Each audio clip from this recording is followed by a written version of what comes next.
Baik, puji Tuhan. Ada satu hal yang kita akan renungkan bersama-sama pagi hari ini. Satu pertanyaan yang seringkali muncul dalam kehidupan orang percaya, yaitu mengapa harus mengalami padang gurun. Kita akan melihat nats kita dalam Keluaran pasal yang ke-13, ayat yang ke-17 sampai ayat 18. Bapak Ibu yang bisa membaca, melihat dengan jelas, boleh membaca bersama dengan saya. Setelah Firaun membiarkan bangsa itu pergi, Allah tidak menuntun mereka melalui jalan ke negeri orang Filistin, walaupun jalan ini yang paling dekat. Sebab firman Allah, jangan-jangan bangsa itu menyesal apabila mereka menghadapi peperangan, sehingga mereka kembali ke Mesir. 18 bersama-sama, 2-3.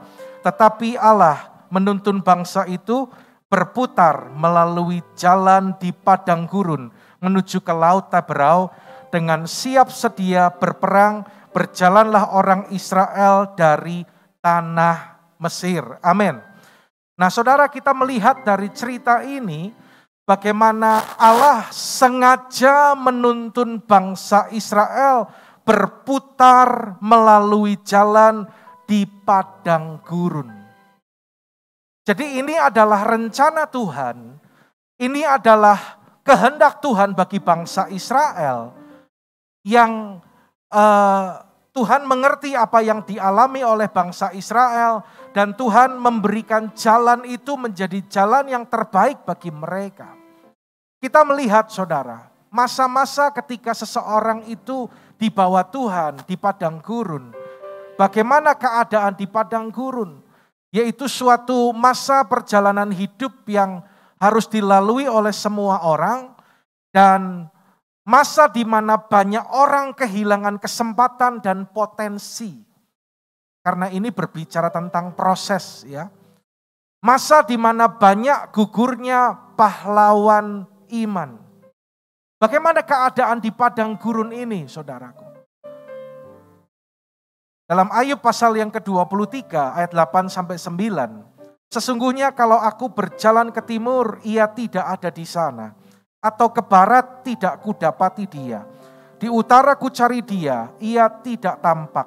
Aku berpaling ke selatan, aku tidak melihat dia. Anda perhatikan, keadaan di sana adalah keadaan yang panas, keadaan yang kering. Tentunya kita juga kurang nyaman ya dengan panas, kering. Saya kalau pas ke Semarang itu sampai kesumuan saudara. Karena udara di Wonosobo sejuk. Tetapi kalau ke kota seperti Semarang itu panas sekali. Ya, situasi di padang gurun itu juga berubah-ubah. Tidak menentu. Karena itu apa yang kita bisa petik dari pelajaran ini? Kita nggak bisa hadapi kehidupan itu dengan cara-cara kita kemarin, saudara. Kita harus terus meminta hikmat tuntunan dari Tuhan. Untuk kita bisa menyelesaikan setiap persoalan kita. Keadaan di padang gurun itu juga sendirian. Sepertinya tidak ada orang yang melihat, tidak ada orang yang peduli. Saudara, ketika kita sedang ada di masa-masa itu, ya, kita harus mengerti dan kita harus merespon dengan benar. Saya mau katakan demikian, ada kalanya, ada waktunya Tuhan itu mengizinkan kita dalam keadaan sendirian. Agar kita boleh mengerti dan belajar apa yang Tuhan sedang berikan bagi kita. Ya, perhatikan ini saudara, boleh baca sama-sama dengan suara keras, 2-3. Proses tidak bisa dipercepat.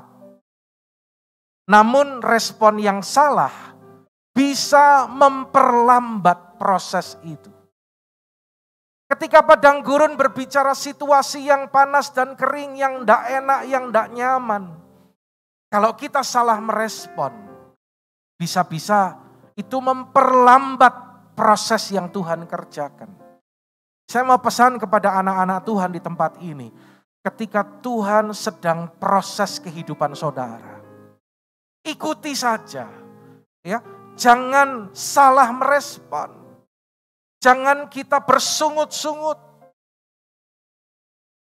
Kita tahu bahwa bangsa Israel adalah salah satu, mereka adalah bangsa yang selalu bersungut-sungut.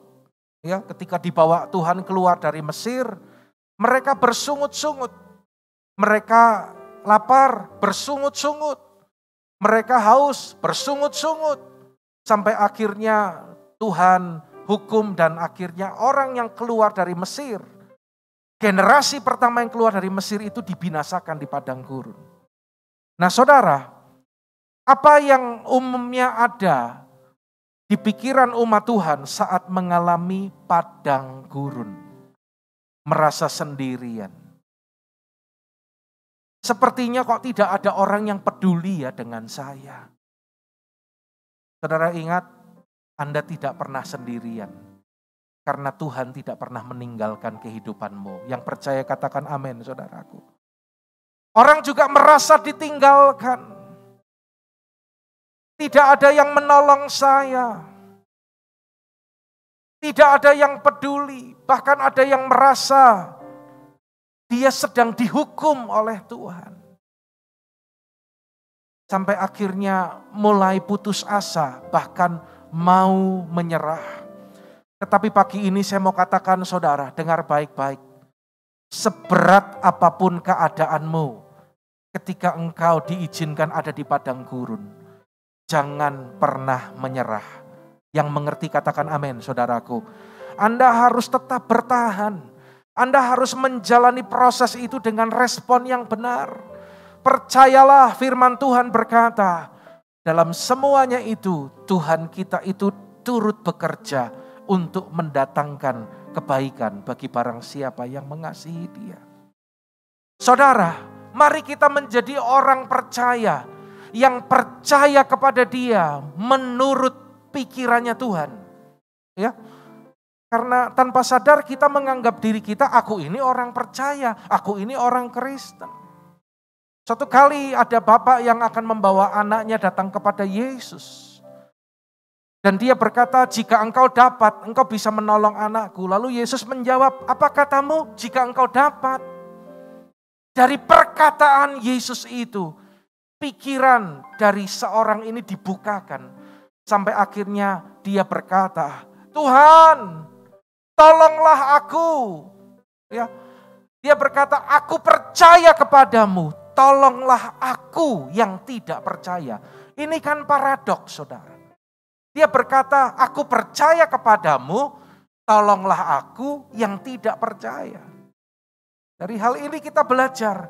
Ternyata selama ini orang ini percaya menurut pemikirannya. Menurut caranya sendiri, bukan menurut caranya Tuhan. Dan saat itu terjadi satu perubahan besar dalam kehidupannya. Dia menyerahkan kehidupannya secara total dan berkata, tolonglah aku yang tidak percaya ini. Sikap seperti itulah yang harus kita miliki, saudaraku. Ya, ketika kita diizinkan mengalami proses. Saudara, apa maksud Tuhan mengizinkan umatnya mengalami masa-masa padang gurun? Yang pertama adalah ujian hati. Saya mempelajari dari Ulangan pasal yang ke-8 ayat yang kedua ini. Anda perhatikan ayat ini ya. Ingatlah kepada seluruh perjalanan yang kau lakukan atas kehendak Tuhan Allahmu di padang gurun selama 40 tahun ini. Lihat yang saya berikan highlights di sana. Boleh baca sama-sama? 2, 3. Dengan maksud merendahkan hatimu lebih keras dan mencobai engkau untuk mengetahui apa yang ada dalam hatimu. Yakni apakah engkau berpegang pada perintahnya atau tidak. Nah saudara, memang terjemahan dalam bahasa Indonesia itu agak sedikit kurang tepat ya. Tetapi kalau kita melihat kepada terjemahan versi bahasa Inggrisnya, kita melihat di sana dalam dalam net ya, terjemahan net ya. Dituliskan di sana itu tes, kata tes. Test you ya. Artinya apa saudara? Artinya apa? Menguji. Katakan menguji saudara. Ya. Jadi pengujian ini untuk mengetahui apa yang sesungguhnya ada di dalam hati kita. Karena biasanya orang itu cuman omdo ya, saudara. Tahu omdo? Omong doang.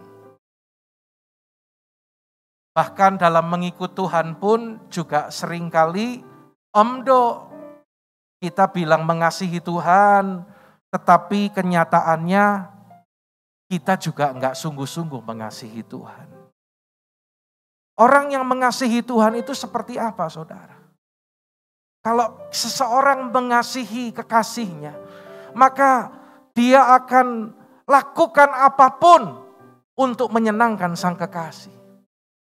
Dan kalau kita berkata mengasihi Tuhan, maka kita pun juga akan lakukan yang terbaik bagi Tuhan. Tidak mudah terhalang, tidak mudah dibatalkan. Itulah orang yang mengasihi Tuhan, saudara. Di masa-masa terakhir ini banyak orang berkata mengasihi Tuhan Yesus. Tetapi dengar, tidak tahu konsekuensinya. Kalau diuji ya nggak kelihatan, kalau tidak diuji. Harus melalui ujian. Ya, saya kok nggak siap ya Pak lewat ujian, ya nggak bisa. Anak kalau sekolah, dia pun setelah selesaikan pelajaran itu, dia harus melewati yang namanya ujian. Jadi setiap apapun yang sedang terjadi dalam kehidupan saudara, masa-masa yang tidak enak, yang panas, di mana kita sendirian, masa di padang gurun tadi, dengar baik-baik, itu adalah ujian hati kita.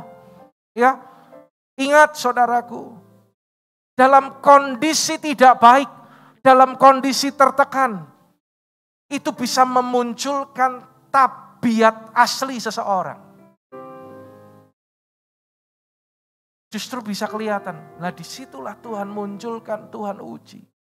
Saya berdoa supaya kita berkata seperti Ayub. Ya, karena ia tahu jalan hidupku. Seandainya ia menguji aku akan timbul seperti emas. Yang mau timbul seperti emas boleh lambaikan tangan saudara. Tepuk tangan bagi Allah kita saudara. Puji Tuhan. Pada terjemahan Inggris yang kedua yaitu King James Version, saya menemukan kata to prove. Jadi menguji di sini juga pengertiannya to prove. Artinya apa saudara? Membuktikan. Ya, untuk membuktikan kualitas hati saudara dan saya seperti apa? Taat perintah Tuhan atau tidak? Semuanya harus dibuktikan. Ya, kadang Tuhan bawa kita kepada situasi yang enggak enak. Dengar baik-baik. To prove what was in your heart. Untuk membuktikan apa yang ada dalam hatimu. Berikutnya saudara. Maksud Tuhan ketika dia membawa umatnya mengalami masa-masa di padang gurun. Perhatikan pada Ulangan pasal yang ke-8 ini ayat yang ketiga. Kalau Anda yang bisa membaca, melihat dengan jelas bisa mengikuti saya. 2, 3. Jadi ia merendahkan hatimu, membiarkan engkau lapar, dan memberi engkau makan mana yang tidak kau kenal, dan yang juga tidak dikenal oleh nenek moyangmu, untuk membuat engkau mengerti bahwa manusia hidup bukan dari roti saja, tetapi manusia hidup dari segala yang diucapkan Tuhan. Yang kedua adalah pembersihan atau pemurnian. Ada kata merendahkan hatimu di sana, membiarkan engkau lapar. Saudara, kadang tanpa kita sadari, kita berpikir bahwa ketika ikut Tuhan Yesus itu, kita hanya mengalami hal yang enak-enak. Saudara, kata siapa? Alkitab dengan jelas berkata bahwa Tuhan membersihkan dan memurnikan kehidupan kita. Ya, untuk membuat kita itu mengerti pembersihan dari hal apa?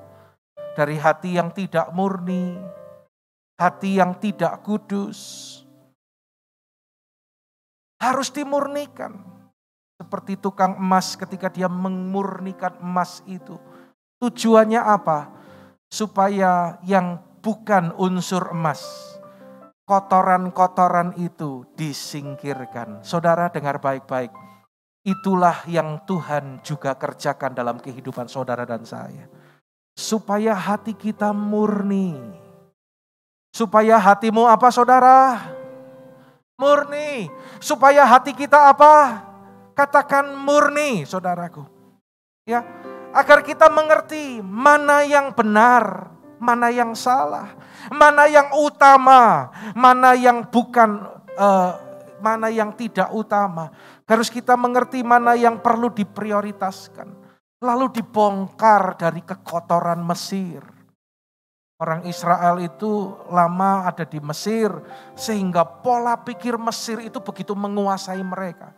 Lihat kata-kata mereka, ketika sedikit-sedikit ngalami proses, langsung ngomongnya gimana? Enak di Mesir kami gak susah. Dulu waktu di Mesir kami menghadapi kuali berisi daging. Ketika mereka ngalami kelaparan, mereka ngomong seperti itu. Ya, selalu membandingkan. Bukankah tanpa kita sadari, kita pun juga sering membandingkan diri kita dengan orang lain. Membandingkan keadaan kita dengan keadaan orang-orang lain yang lebih baik. Apalagi orang itu adalah bukan orang yang percaya kepada Tuhan.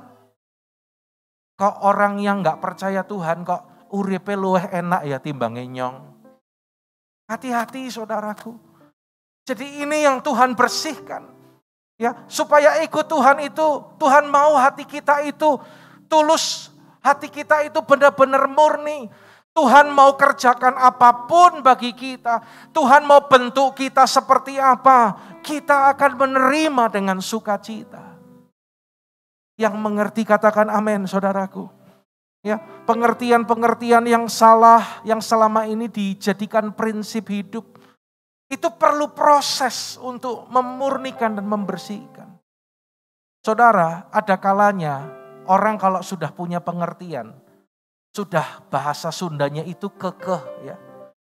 Wes angel ya, angel. Susah dibilangin. Bagaimana cara Tuhan ngerubah? Tuhan akan pakai proses untuk merubah pikiran-pikiran yang selama ini sah. Ketika diproses, iya ya, ternyata selama ini pola pikirku salah. Tuhan mau rubah. Kebenaran diri sendiri, ya, di luar kebenaran firman tentunya, ya, itu Tuhan akan bersihkan, Tuhan akan murnikan. Seringkali kita menganggap bahwa diri kita ini orang yang paling susah. Pak, aku ini orang yang pergumulannya paling besar loh. Sampai kita menganggap aku ini yang paling susah sekabupaten, Pak. Nggak ada yang lebih susah. Ini loh Pak, aku susah Pak. Ada orang ngeluh ya, ada satu cerita ya, ini ilustrasi. Orang ngeluh terus. Bangun tidur ngeluh. Siang ngeluh. Sebentar ngeluh, sore ngeluh, malam ngeluh terus. Akhirnya dia ketiduran dalam kondisi ngeluh. Hati-hati kalau ngeluh jangan sampai ketiduran. Akhirnya dia mimpi. Dia mimpi itu pikul salib saudaraku. Ya, lalu ketemu dengan Tuhan Yesus. Terus dia ketemu Tuhan Yesus, dia protes. Dia bilang gini, Tuhan, salibku ini terlalu berat. Lalu dalam mimpi itu Tuhan Yesus berkata, ya udah, lalu dibawa ke satu ruangan, lalu salib yang ia pikul itu diletakkan. Aku mau ganti Tuhan, salibku terlalu berat. Lah ini kan karena suka membandingkan diri dengan orang lain, saudaraku. Ya. Lalu dia mulai masuk ke ruangan itu, dia coba salib yang pertama, ternyata salib itu kepanjangan. Wah, nggak enak.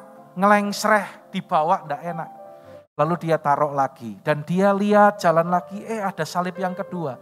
Dia coba lagi, terlalu lebar, dia juga nggak nyaman.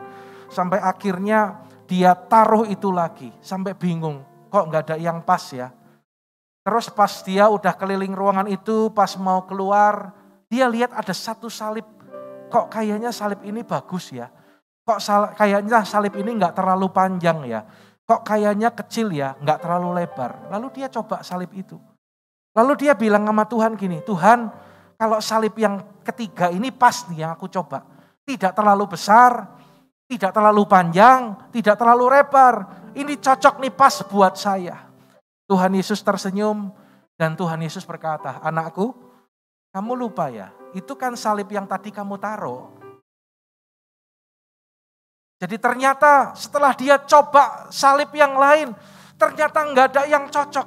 Karena memang Tuhan memberikan salib yang tepat bagi kita. Ya, jangan pingin seperti orang lain, saudaraku.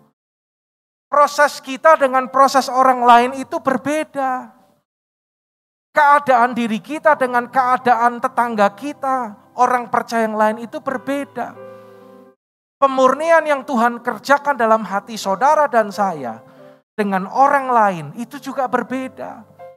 Ya, Tuhan pertajam. Setiap orang itu kan punya temperamen. Punya temperamen itu punya karakter bawaannya. Ada yang dominan, ada yang melankolis. Dominan itu kolerik ya, kolerik, melankolis, flekmatis, dan satu lagi sanguin. Jadi setiap karakter ini punya sisi kelebihan, tetapi juga pasti punya kekurangan. Saudara jangan menganggap kalau orang yang dominan itu pasti lebih hebat dari orang-orang flekmatis. Atau aku ini orang yang cermat loh Pak. Berarti aku ini paling teliti di antara semua temperamen. Bagus, memang cermatmu bagus, tetapi orang cermat itu juga punya kekurangan. Orang flekma tidak menganggap, jangan merasa dirimu paling lemah. Aku ini flekma ya. Kalau apa-apa orang flekma kok responnya paling lama. Ya, nggak ngerasa apa-apa. Ya, responnya telat seringkali. Oh, tetapi orang flekma itu juga punya kelebihan, saudaraku. Tetapi yang penting adalah apa? Dengar, Tuhan pakai semua temperamen dan karakter itu. Ingat, waktu saya sampaikan firman di MDPJ setempat, saya sampaikan dari Hagai pasal yang kedua. Bagaimana Hagai dengan tegas menyampaikan, kamu tidak menyelesaikan pembangunan bait Allah. Kamu membiarkan bait Allah ini runtuh. Dia dengan tegas menegur bangsa Israel. Karena Hagai ini juga adalah orang yang punya temperamen yang keras, saudara. Tetapi Tuhan pakai dia menjadi hamba Tuhan. Dari hal ini kita pun juga tidak bisa menghakimi orang lain. Ya, kita punya temperamen, orang lain punya temperamen sendiri.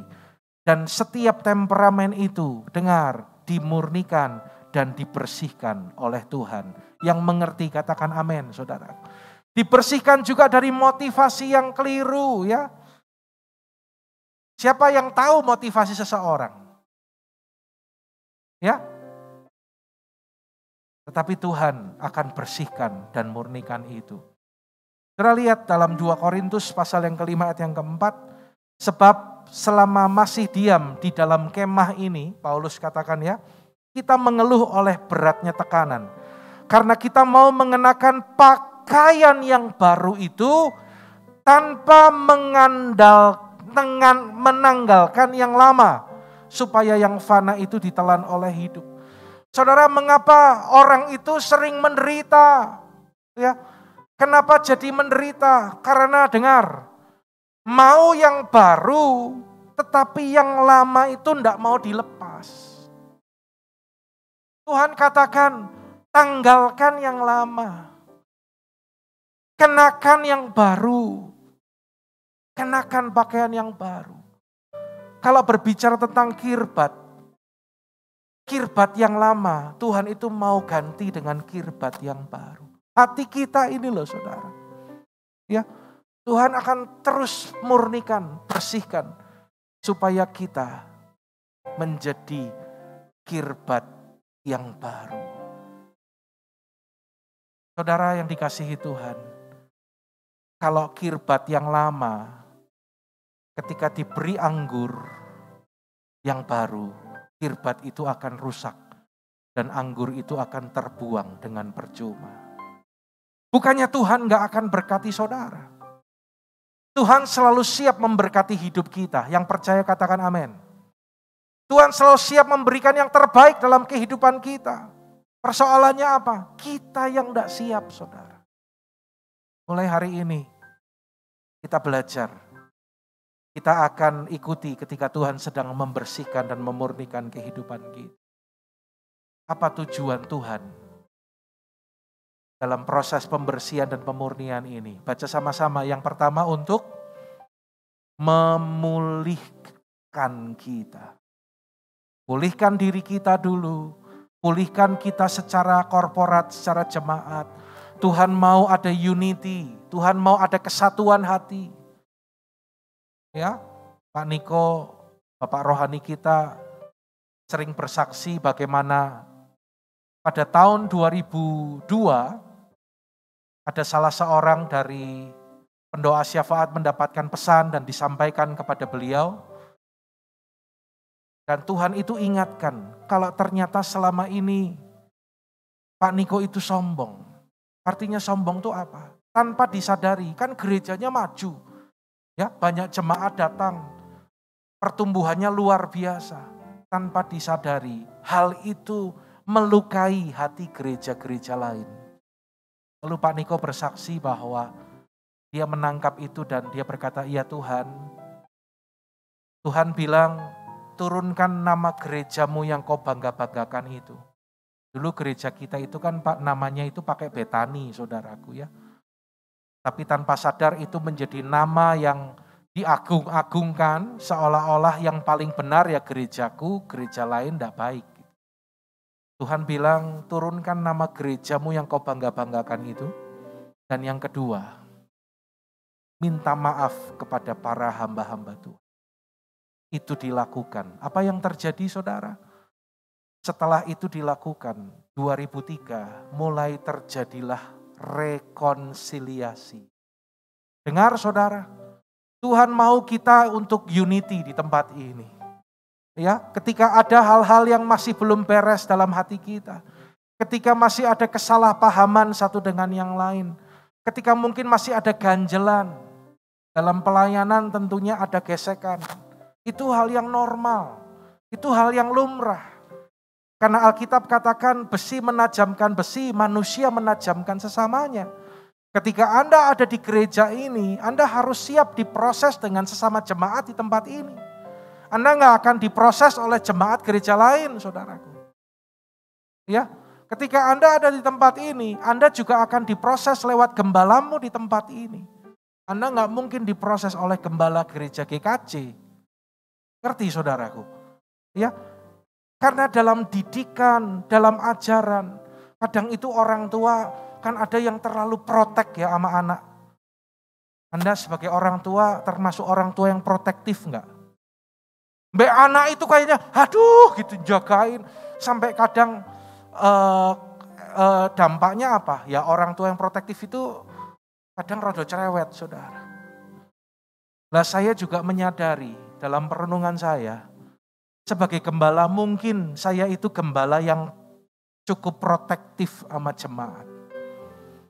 Jadi apa-apa diingetin, apa-apa dibilangin. Ya. Tapi saya percayalah Anda senang kalau gembala itu memperhatikan kehidupan saudara. Amin. Ya, meskipun rada protektif ya, tapi Anda senang enggak sih kalau diprotek sama gembalamu? Apa dijor-jorke gitu? Pilih yang mana? Siapa yang senang coba?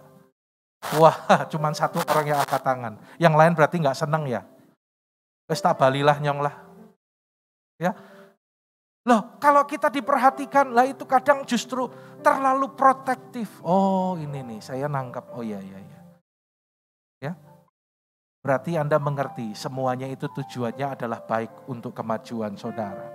Ya, jadi akhirnya tadi contoh tadi gereja menjadi unity dan sampai hari ini puji Tuhan semuanya itu baik. Tuhan akan buat kita juga unity di tempat ini.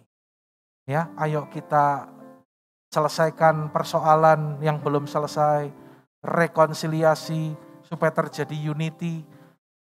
Dan izinkan Tuhan memenuhi hidup kita dengan kasih dan kuasa-Nya. Tuhan akan pakai kita dalam segala rencananya, biarlah rencana itu digenapi.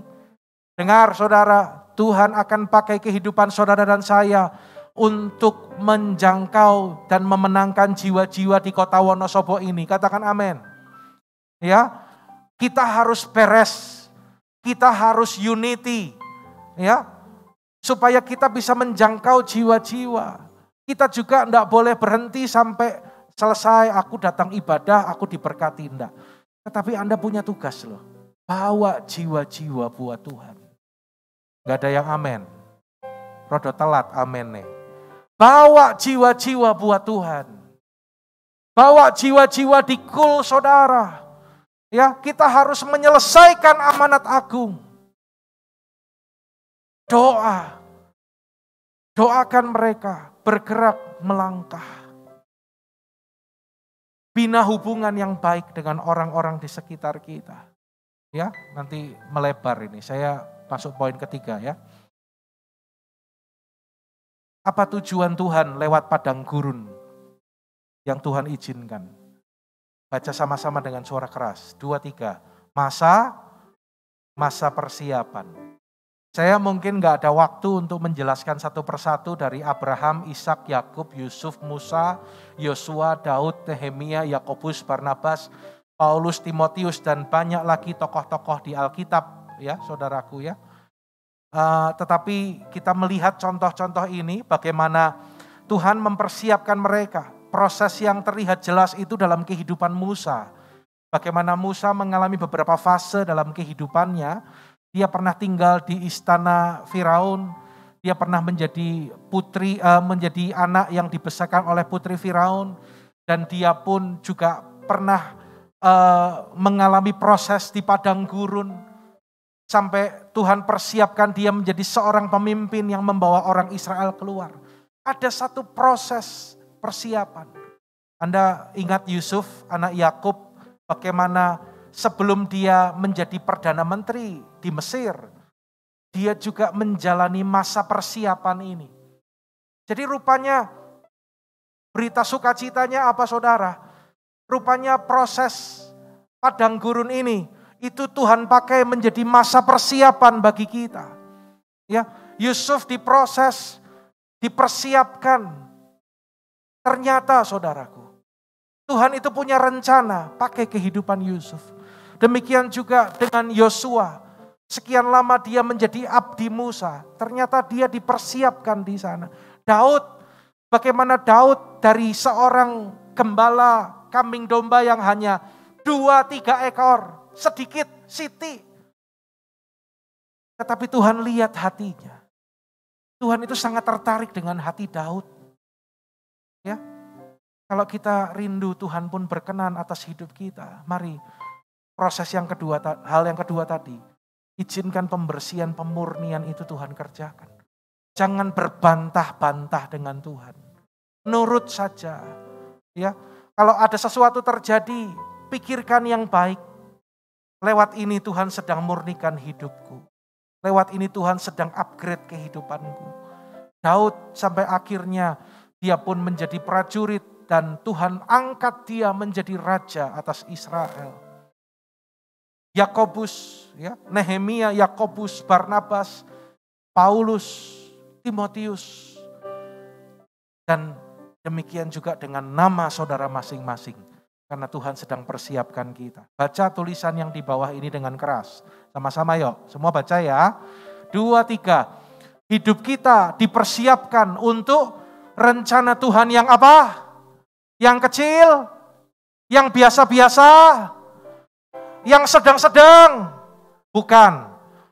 Tetapi sekali lagi rencana. 2, 3. Rencana Tuhan yang besar, ya. Mengapa mau yang biasa-biasa saja? Jangan, saudara. Ayo ikuti proses persiapan ini. Jangan cuma mau yang biasa-biasa.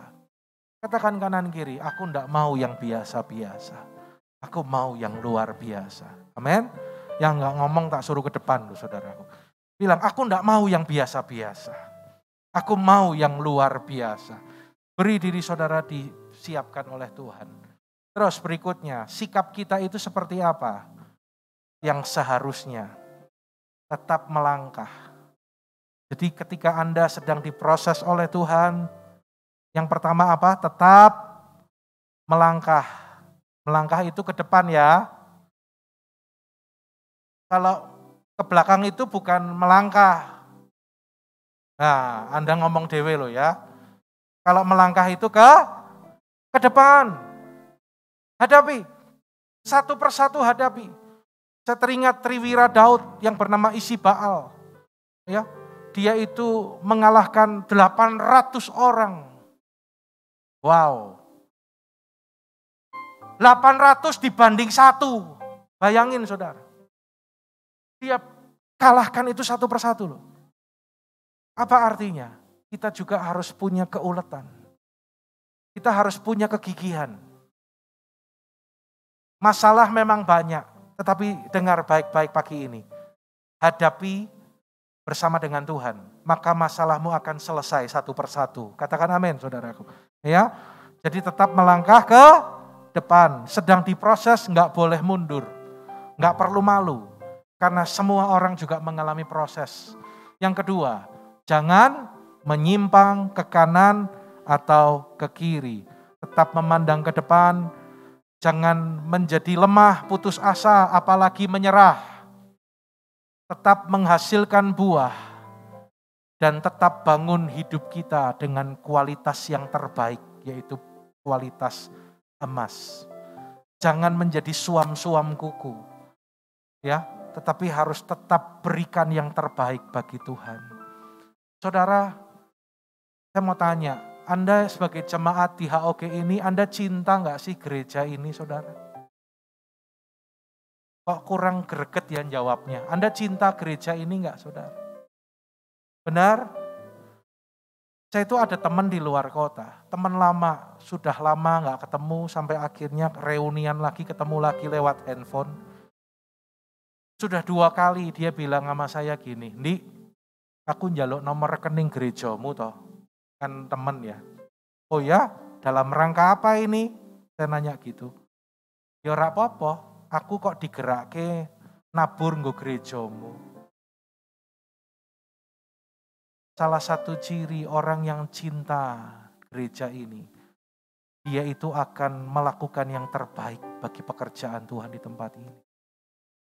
Saya tidak berkata hanya nominal, tidak, tapi ini tadi hanya contoh. Orang di luar saja, mereka itu rindu untuk terlibat dalam pelayanan di tempat ini. Bagaimana dengan kita? Ya, ini rumah saudara. Meskipun pandemi apapun terjadi, ini tetap rumah kita. Mari kita introspeksi, mungkin di masa pandemi beberapa waktu yang lalu, tanpa sadar ada orang yang seolah-olah nggak peduli dengan gereja ini. Gereja ini mau jalan atau tidak, ya silahkan. Gembalanya mau kondisinya seperti apa, ya silahkan. Mari saudara peduli. Ya, tetap lakukan yang terbaik. Seperti yang tadi saya katakan. Kita dipanggil bukan hanya untuk terima berkat dan terima keselamatan. Tetapi kita punya tugas. Tugas apa? Tempat ini harus penuh dengan jiwa-jiwa. Katakan amin. Kalau ibadah sekali sudah penuh, Tuhan mau kita pun siapkan tempat lagi. Ibadah kedua dan seterusnya. Supaya tempat ini penuh dengan jiwa-jiwa. Bukan hanya sekedar mencari jemaat supaya banyak. Tidak. Tetapi membawa jiwa-jiwa itu diselamatkan dan percaya kepada Tuhan Yesus. Anda yang sudah terlibat dalam pelayanan, tetaplah semangat. Ya, kobarkan api itu. Anda yang belum, ayo lebih bersemangat lagi. Kita rindu Tuhan pakai kita. Tuhan persiapkan kita lewat proses, dan Tuhan pakai kita untuk menyelesaikan amanat agung Tuhan Yesus. Amin.